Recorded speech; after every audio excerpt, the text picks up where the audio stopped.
Ermənin yenə anasını ağladı. İşlərə xas xasiyyətimiz vardı bizim.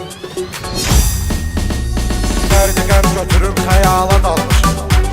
Biz elə düz istiqamətdə yol almışıq. Zaman yaşda qozalsaq da uzalmışıq. Hər tərəfdə hörmətimiz vardı bizim. Kişilərə xas xasiyyətimiz vardı bizim. İşlərə xas xasiyyətimiz vardı bizim. Halal ruzu qazanmışıq qismət ilə. Biz bu yerə gəlib çıxdıq əziyyət ilə. Seçilmişik hər tərəfdə hörmət ilə. Tanınmayan zəhmətimiz vardı bizim. Kişilərə xas xasiyyətimiz vardı bizim. İşlərə xas xasiyyətimiz vardı bizim.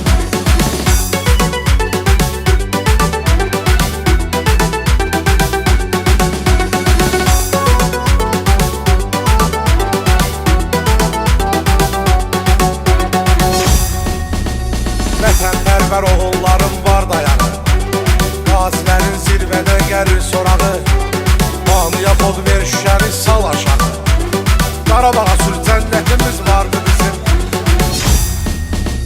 Kişilərə xas xasiyyətimiz vardı bizim. İşlərə xas xasiyyətimiz vardı bizim. Mərd oğullar ermənini peşman edir. İşlər həmişə kişilərə xas dövran edir. Vətən üçün kişilər canlı qurban edir. Əyilməyən qamətimiz vardı bizim. Kişilərə xas xasiyyətimiz vardı bizim. İşlərə xas xasiyyətimiz vardı bizim.